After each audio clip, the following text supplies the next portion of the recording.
Pâques Halloween, jour 2, on a affaire à des nombres complexes, parce qu'il n'y a pas que les maths spé, il y a aussi les mathématiques expertes. On nous demande de résoudre dans C, chacune des équations suivantes. Je commence par la première. Donc Z est un complexe. Z est un complexe. Et je vais notons S, l'ensemble de solutions de E1. On va l'appeler celle-là, on va dire que c'est E1, cette équation, puis celle-là E2. Je calcule mon discriminant, déjà j'ai A égale à 3, B, les coefficients, B égale à moins 1, C égale à moins 2. Mon discriminant delta, il vaut B carré moins 4AC, donc moins 1 au carré, moins 4 fois 3 fois moins 2. Ça me donne 1, 4 fois 3, 12, fois 2, 24. Donc plus 24, ça me donne 5. Donc là, il n'y a pas de souci.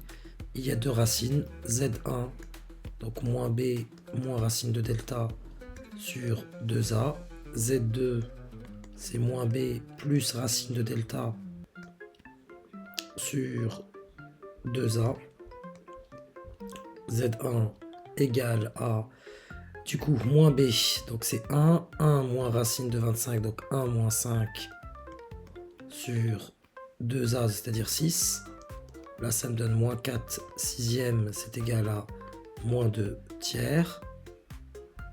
Et Z2 égale à moins B, c'est-à-dire 1, plus racine de 5, racine de 25 qui est égale à 5 sur 2A sur 6, 6 sur 6, ça me donne 1. Donc S égale, voilà, l'ensemble de solutions, c'est moins 2 tiers et 1.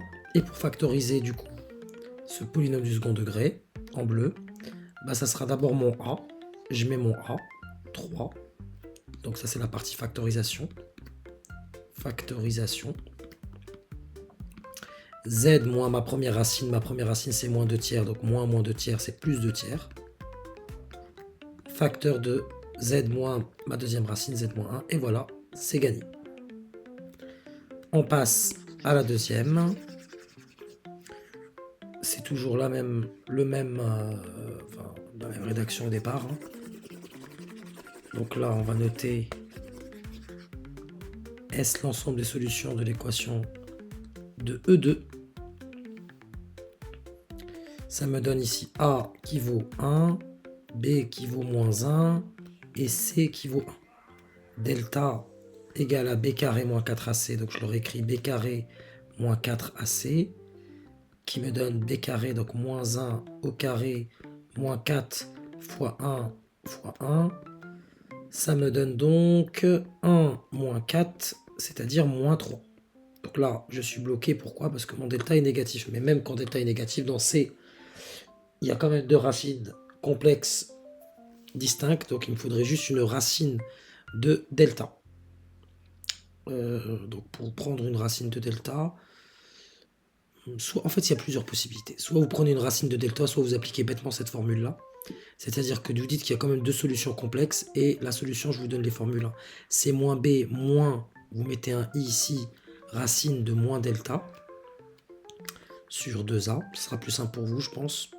Et Z2 égale à moins B plus I, racine de moins delta sur 2A. Ça me donne moins B étant égal à moins 1, ça me donne 1.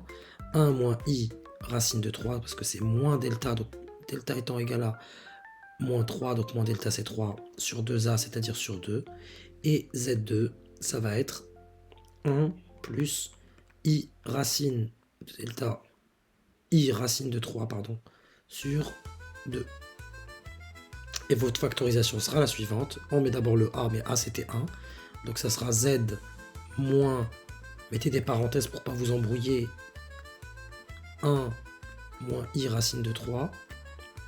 Voilà, facteur de Z plus